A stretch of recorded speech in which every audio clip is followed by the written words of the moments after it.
If you want remote work, the weakest thing you can say is, I work better from home.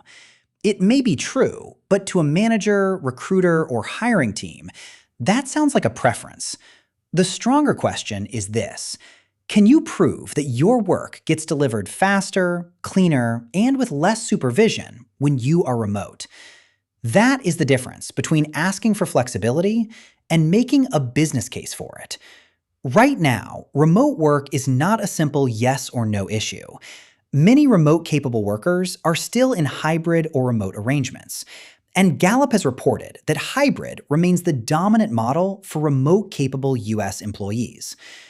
At the same time, return-to-office pressure is real in many organizations. Employers are asking for more structure, more visibility, and more proof that work is actually moving. So if your argument is only, I need flexibility, you are making the manager think about what you want. If your argument is, here is how I deliver measurable output without creating risk for the team, you are making the manager think about what the business gets. That is the move. Remote work value is not proved by being online all day. It is not proved by replying to every message in 2 minutes. And it is definitely not proved by saying, I am just as productive at home, without showing what productive means. Remote work value is proved with evidence. Evidence that your projects do not stall. Evidence that people can find your decisions without chasing you. Evidence that your manager does not have to wonder what is happening. Evidence that customers, stakeholders, or internal teams are better off because of how you work. Let's start with the mistake most people make. They negotiate remote work like it is a personal accommodation, even when the job can clearly be done remotely. They say things like, I have a long commute, I need better work-life balance, or I am more focused at home. Those may be valid reasons, but they are not always persuasive reasons. A manager who is under pressure from leadership is not only thinking about your comfort. They are thinking about coordination, trust, deadlines, onboarding, team culture, and whether remote employees become invisible until something breaks. That is why vague flexibility arguments are weak. They do not answer the manager's hidden question. The hidden question is, if I let you work remotely, will my job become easier or harder? Your job is to answer that question before they ask it. Here is a weak version. I would like to work remotely because I am more productive at home, and the commute takes time away from my day. Now here is a stronger version. I would like to keep a remote-first schedule because my work has been easiest to measure by delivery, not desk time. Over the last quarter, I completed the monthly reporting package 2 business days earlier than the previous cycle, documented the handoff steps so finance did not need a live walkthrough, and reduced follow-up questions from the sales team by creating a decision log. I am proposing we judge the arrangement by delivery dates, response expectations, documentation quality, and stakeholder feedback. Notice the difference. The first version asks for trust. The second version gives the manager a way to verify trust. That is what you want. There are 4 proof signals that make remote work feel safe to an employer. The first proof signal is delivery speed. This does not mean you claim you work faster because you like your home office. It means you show cycle time. How long does it take you to turn an assigned problem into a completed result? For a project manager, that might be, I moved the vendor approval process from 10 business days to 6 by creating 1 shared intake form and removing 2 approval loops. For a customer support lead, it might be, I closed urgent escalations within the same service window for 3 consecutive months while working remotely. For a data analyst, it might be, I rebuilt the weekly dashboard so stakeholders receive the report every Monday morning instead of waiting for an ad hoc request. You are not saying, I am productive. You are saying, here is the before, here is the after, and here is the part I controlled. The second proof signal is async documentation. This is one of the most underrated remote work skills. A remote employee who documents well creates visibility without constant meetings. A remote employee who does not document well creates mystery. Managers fear mystery. A good async update does three things. It says what changed, what decision is needed, and what happens next. A weak update sounds like this. Quick update. Still working on the client rollout. We'll share more soon. That is polite, but it creates more questions than answers. A stronger update sounds like this. Client rollout is on track for Friday. The setup guide is complete. Legal approved the revised language, and the only open item is the final customer list from sales. If I do not have that list by Wednesday at noon, I will launch the first group and move the remaining customers into batch 2. That update reduces anxiety. It tells people the status, the blocker, the deadline, and the decision path. If you want more practical career scripts like this, subscribe to the channel. We focus on the exact wording that helps qualified people get seen, interviewed, promoted, and taken seriously at work. The third proof signal is fewer handoffs. Remote work gets blamed when a team has a handoff problem, but often the real issue is not location. It is unclear ownership. If 5 people need to attend a meeting just to remember what happens next, the system is weak. If a teammate can open one document and understand the goal, owner, deadline, decision, and next step, the system is stronger. So your proof should show that you reduce handoff friction. For example, instead of saying, "I communicate well remotely," say, "I created a handoff template for design requests that includes audience, deadline, file location, approval owner, and final format." Since using it, designers no longer need a kickoff call for routine requests. That is concrete. It makes remote work sound operational, not emotional. The fourth proof signal is stakeholder impact. This is where many employees stop too early. They show that they completed tasks, but they do not show who benefited. A task is, "I updated the onboarding guide." An impact statement is, "I updated the onboarding guide so new hires could complete account setup without waiting for a live walkthrough." That saved the team lead from repeating the same explanation each Monday and helped new hires start their first assignment sooner.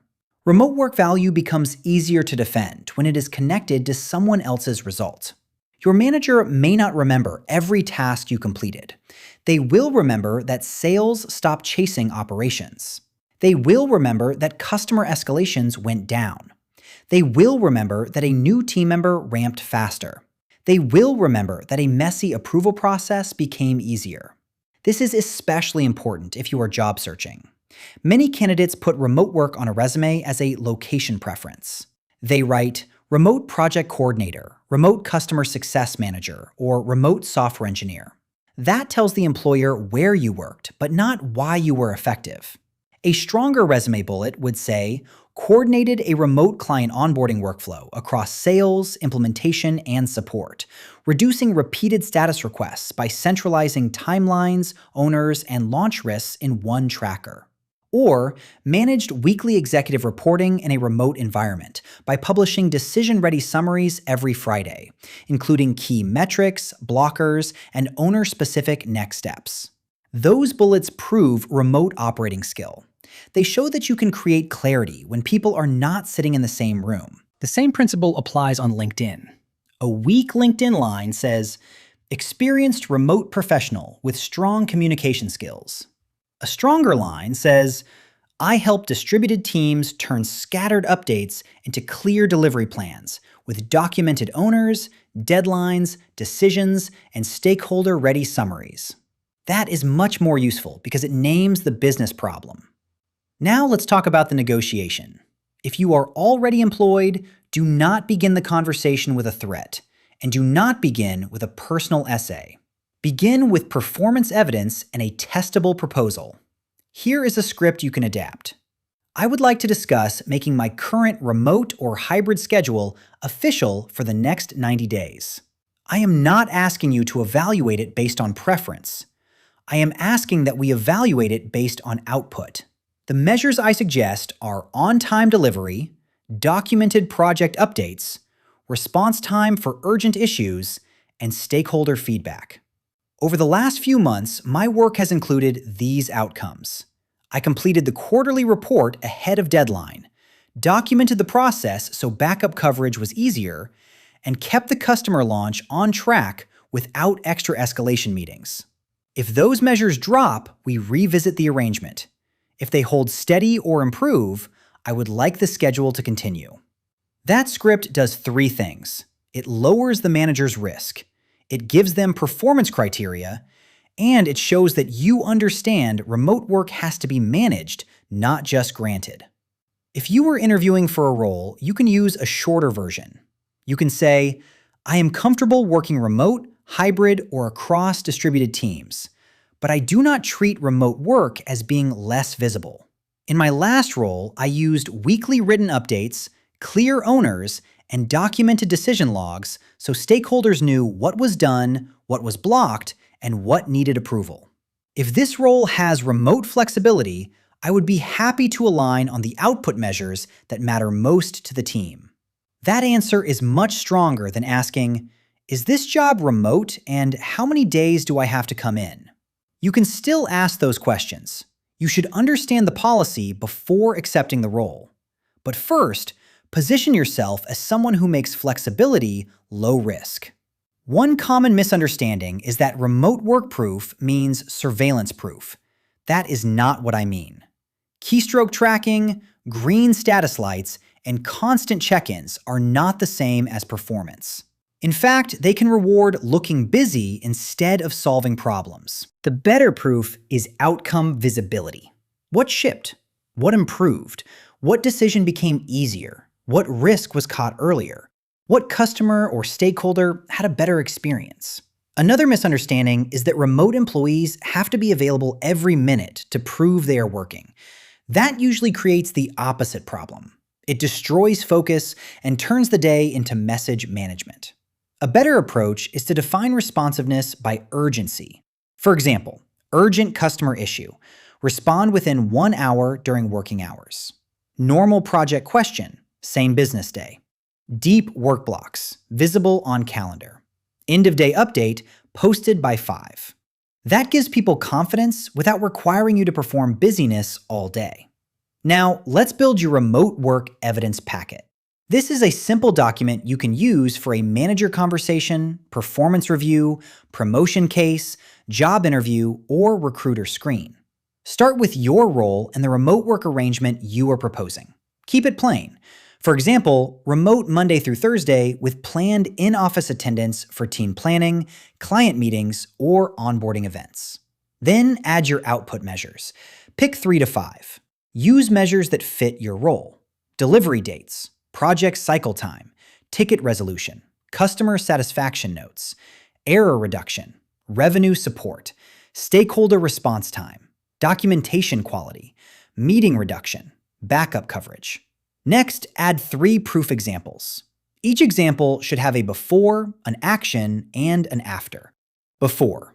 Monthly reporting required repeated clarification from 3 department leads. Action. I created one source of truth dashboard and a Friday summary with decisions needed. After. Leaders reviewed the same numbers before Monday's meeting and follow-up questions dropped. If you do not have numbers, use observable proof. Fewer clarification messages, fewer missed handoffs, faster approvals, cleaner onboarding, fewer repeat questions, more complete project briefs. Then add your communication agreement. This is where you define how people can work with you.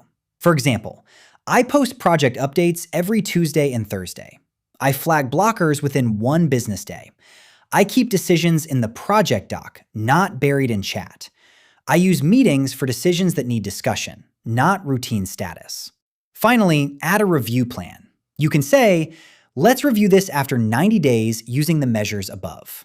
That one sentence changes the tone. You are not asking for a favor. You are proposing an accountable operating model. And that is the core lesson. Remote work is easiest to defend when it is not framed as absence from the office.